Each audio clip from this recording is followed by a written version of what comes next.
Once again, thank you staff for the report. We got to see this at the Housing and Land Use Committee. I know a lot of work goes into preparing this report and also just in general, all the work that your team is doing both in the planning and the future planning divisions to ensure that we're on track to meet our RHNA numbers and actually move the needle when it comes to housing for our community. With that said, I would definitely like to see the rental registration and rent stabilization ordinance come back before the council at a future date.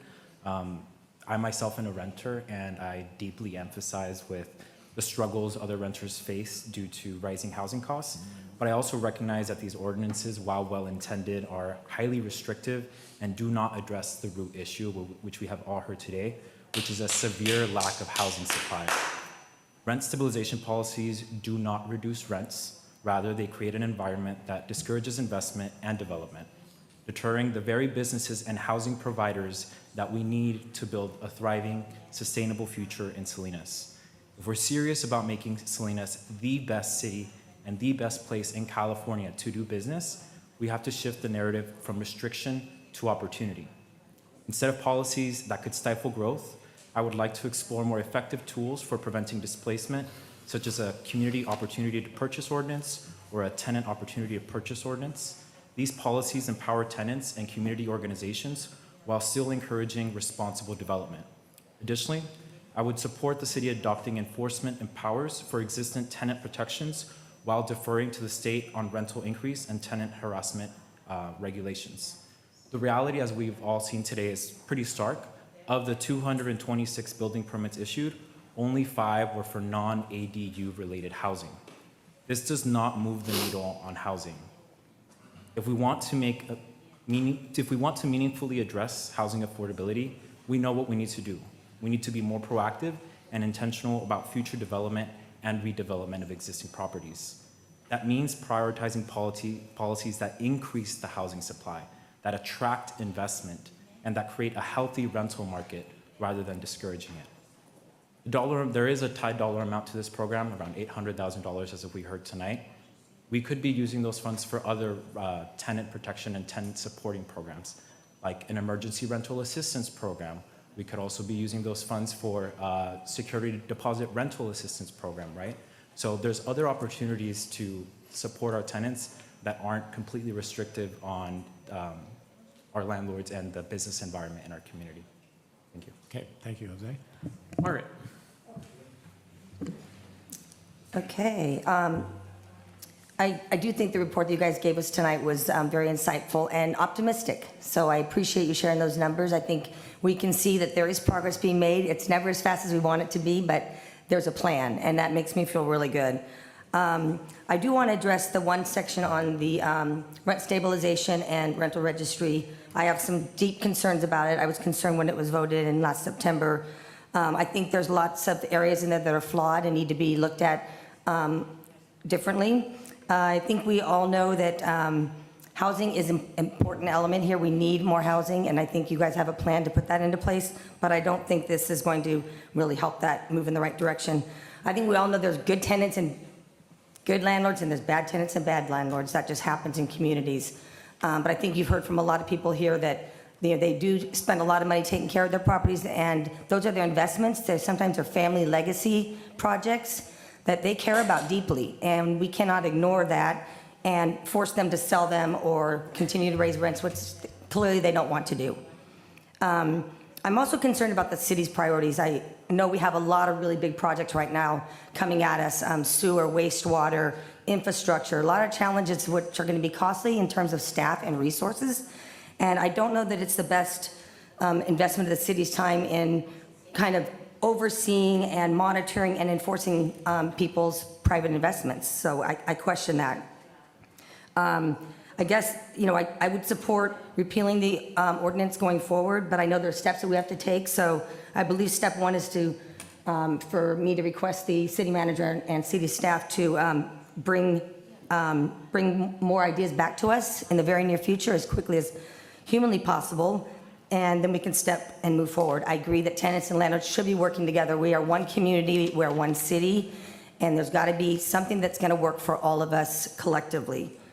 The state of California does have 10%. We're at 2.75. Obviously, I don't feel like that's sustainable at all. I don't know what that magic number is, if it's somewhere in between. I think we need a lot more data before we can make that kind of decision. And lastly, I like the incentive idea also. I'm really concerned about future investments here in this community, which is exactly what we need. We need developers to come in, put their money here, and build infrastructure for us.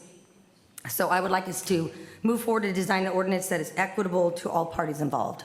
Thank you. Thank you, Margaret. Gloria? That was a lot said.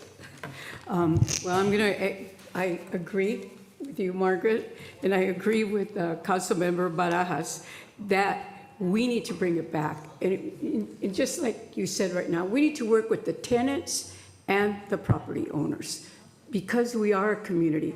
It has to be a win-win for everyone.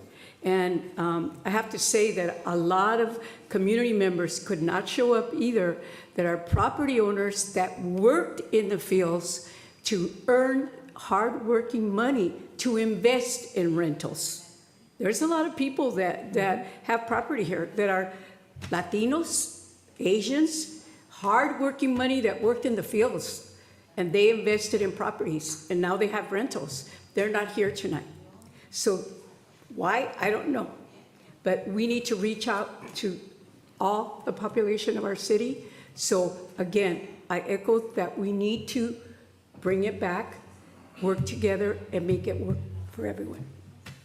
Yeah, thank you, Gloria. Aurelio? Yes. So, trying to look at our agenda item. Our agenda item was the 2024 Housing Element Annual Progress Report. And it seems like now a lot of it has focused on one particular part, which is. And let me just jump in before you make your comments. Tonight, for the purposes of the consideration item, we're simply accepting the report. Yeah. And then the direction that is being provided can be acted upon, but the motion that will eventually come this evening Yes. is simply to accept. So Yes. just as a little additional. So I do want to thank staff as well for preparing tonight's report. I'm sure that you guys probably practice this over and over again. I too would like to see the rent control brought back to council, either one for full appeal, or two, I would like to hear what a modification might consist of, and I bring that up because in looking at what was passed here with the previous council, let's just be clear there, the previous 5 council and 2 council members over here, you know, what was approved failed at a state level. 62% of residents in the state of California, said no to their version of rent control in the state of California. As someone who is no stranger to politics, been active since 1992, every presidential election year, there are items that are put on the ballot to bring voters out based on their demographics. And sometimes this is the mess that we get into when we buy into those. I mean, there are years where there are attacks on women's rights, and those things are put on the ballot. There have been years when language has been attacked, and it's to bring out a particular voter demographic. The ballot regarding rent control was probably one of those ones that target young people who bought into the idea, not having a full understanding of how everything is in relationship to one another. And so I can hear tonight, you know, it was pretty obvious that those that rent were not invited to the conversation table or missed out. You know, I apologize that you had to hear and learn about this the hard way. I'm thankful for all of you speaking up here tonight. For those who are unfamiliar with, you know, the housing element and how that all takes into place, for me, having served on the Monterey County Planning Commission for 11, 12 years, I'm sorry, I can't remember anymore. You know, the housing element really revolves around a couple of things, right? You know, it's how are we meeting our housing demand? What are we doing to increase housing production? What are we doing to improve housing affordability? What are we doing to preserve existing affordable housing and housing units? And facilitating housing development.